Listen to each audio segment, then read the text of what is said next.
Okay, this is reading two-way relative frequency tables. Researchers once surveyed students on which superpower they would most like to have. The following two-way table displays data for the sample of students who responded to the survey. What percent of the students in the sample chose flight as their superpower? Okay, so 37 students, male and female, chose flight as their superpower out of 100.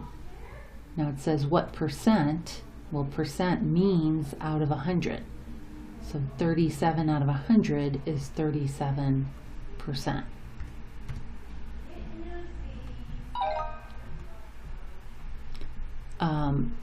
Approximately,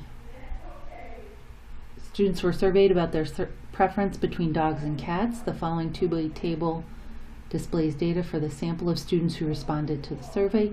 What percent of students in the sample were male? Okay. What percent of students were male? Well, 48 students out of a total, well, this is easy. 48 out of 100 is 48%.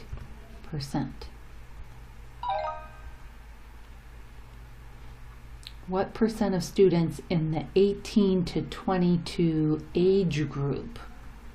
Okay, so I'm just looking at 18 to 22. That means I'm only looking at these 82 students. What percent of students in this group use Facebook? Okay, well, 78 out of the 82 use Facebook. So 78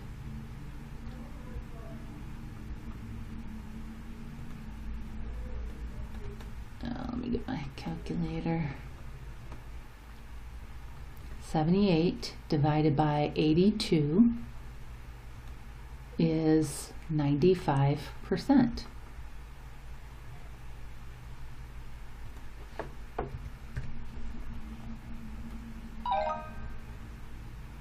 What percent of students in the sample were male?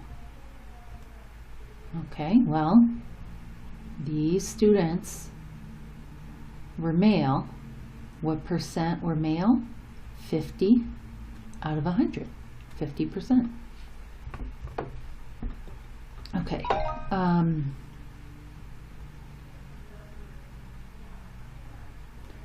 Read two-way frequency tables. Okay. How many students in the survey were in the category 18 to 22? So 18 to 22.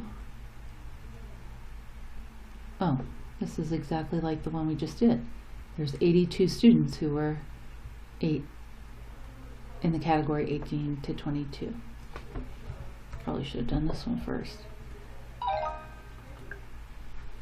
How many students were female? Okay, so these students were female. That's a total of 46 plus 6, 52.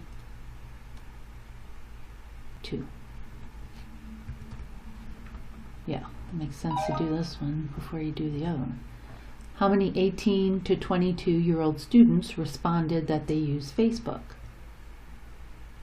78. This is just breaking down the ones that I did a few minutes ago. So the ones in the test, this would be a good one too, right here, this practice, create two-way frequency tables. Well, I guess you won't have any Venn diagrams, but the ones in the test do ask for a percentage. So they're not quite as easy as they were in your last test where you just had to do the fraction, but all you have to do is divide the numerator by the denominator.